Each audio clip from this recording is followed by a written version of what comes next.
So I want to deal with a stupid argument that I've been hearing about the Charlie Kirk investigation, specifically with respect to these text messages that were released a few days ago by law enforcement. Now, I've already addressed this insofar as I raised questions about the authenticity of those text messages. I admit freely that they may actually be true and authentic, but there's a lot of reasons to be suspicious about them. And a lot of people have been asking some very good questions about how suspicious these text messages sound. But I've been hearing a lot of people who are adamantly opposed to Trump and MAGA and all of that, pushing back in a real condescending way against people who actually just raise questions and are suspicious of the text messages. And I talked about that before. And I don't want to keep going over this and addressing every single argument that comes forth about all of this stuff. There's a lot of substantive issues going on that I want to spend my time addressing. But I think it's important because this stuff, we need to question everything that we're being told. The days when you can just trust the government, trust the information that they are providing us with, those days should be dead and gone, especially when this criminal piece of shit is in the White House. All right, and I specifically talked about a podcast the other day that really irritated me, and it's a big channel that I'm sure many of you are familiar with. I really like these guys. I listen to their podcast all the time, but their condescension towards anyone who questions what we're being told about the Charlie Kirk investigation has really rubbed me the wrong way.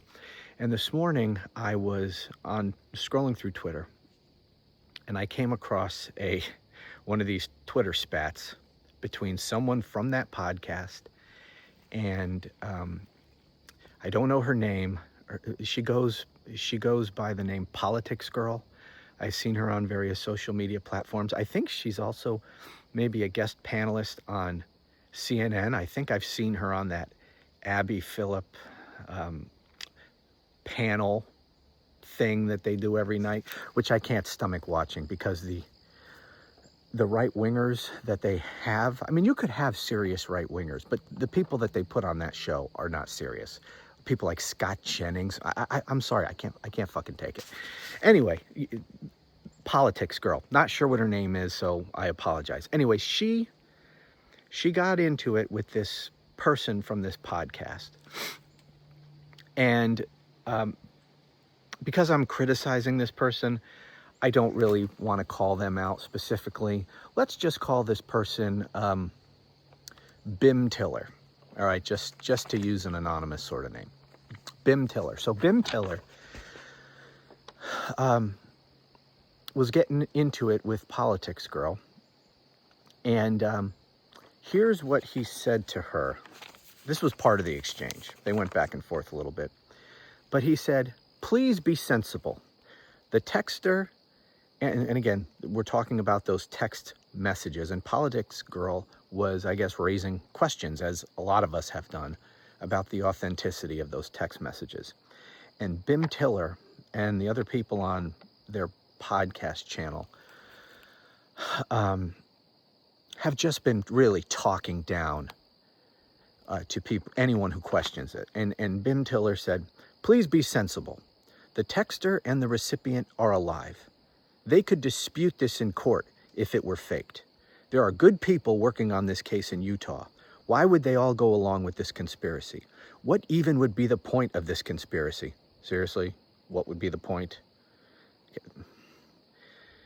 The fact that you even have to ask that question, frankly, means that you have no idea the kind of people we're up against.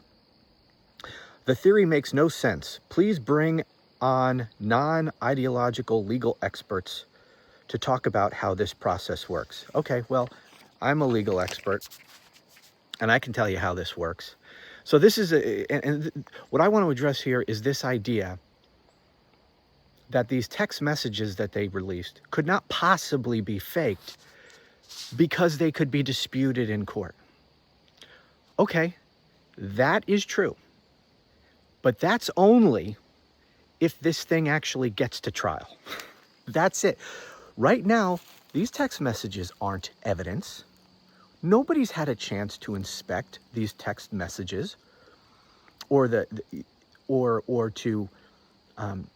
go through the process of authenticating them, because you have to do things to prove their authenticity in a court of law before you can offer them into evidence.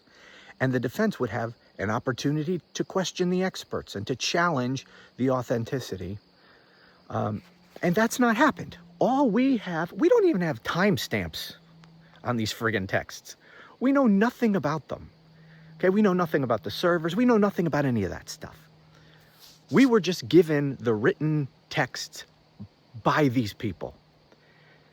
And this is a joint investigation between the FBI and, state and local officials.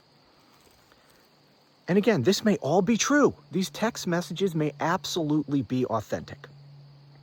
But we have been offered no proof of that. And they have not been challenged. They have not been authenticated. That will only happen, number one, if it goes to trial, and two, if the prosecution actually tries to offer them as evidence. Then, and only then, will the authenticity be proven. At that point, okay, a lot of things can happen before we ever get to a point where the prosecutors are actually offering this stuff into evidence and proving in a court of law that they are authentic. I mean, if for example, this guy gets Epsteined while he's awaiting trial, which I would not be surprised if that happens. He could get Epsteined, and this case will never go to trial, and those text messages will never be authenticated. What if he takes a plea deal? I mean, the guy, they are seeking the death penalty. What if he decides to plead guilty in exchange for life in prison instead of, taking his chances on going to trial and then getting the death penalty? So this could end with a plea bargain agreement, in which case it'll never go to trial and these text messages will never be authenticated. Or we can go to trial and the prosecution never even attempts to offer them into evidence. I mean, there are so many things that could happen where we will never see the authentication for these text messages. We've got a long way to go and a whole bunch of ifs. A whole lot of things have to happen before we ever get to a place where these text messages are authenticated. And they're highly suspicious. And again, they may be authentic. They may be exactly what we are being told that they are.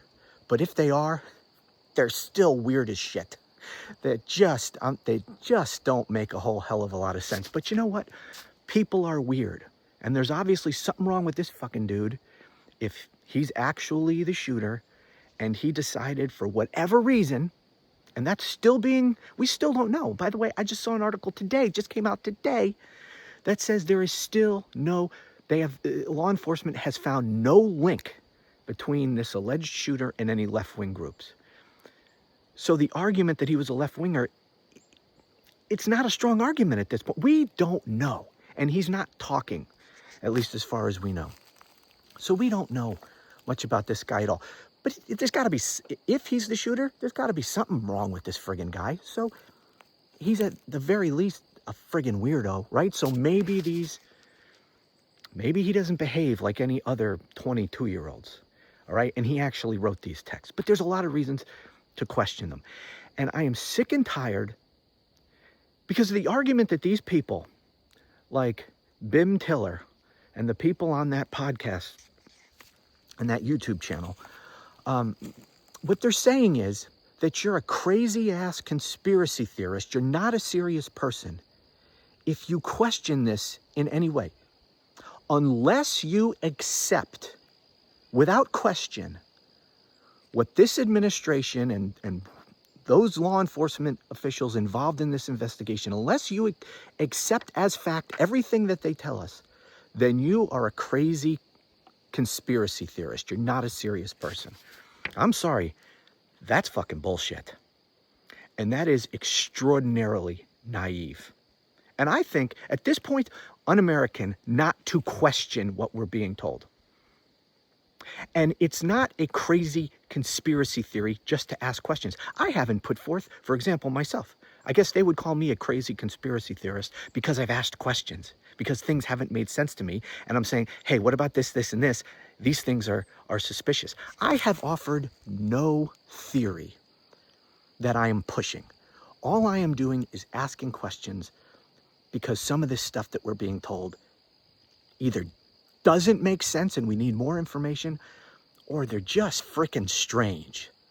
All right, they don't comport with common sense and what we know of how people behave, especially 22-year-olds and all this stuff.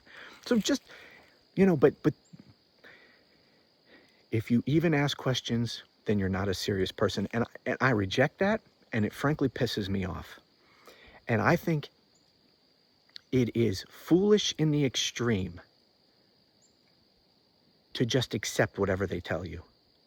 And if that is the way you approach this, that you're just going to automatically accept anything that the FBI tells you, for example, then again, you don't understand the kind of people we're up against.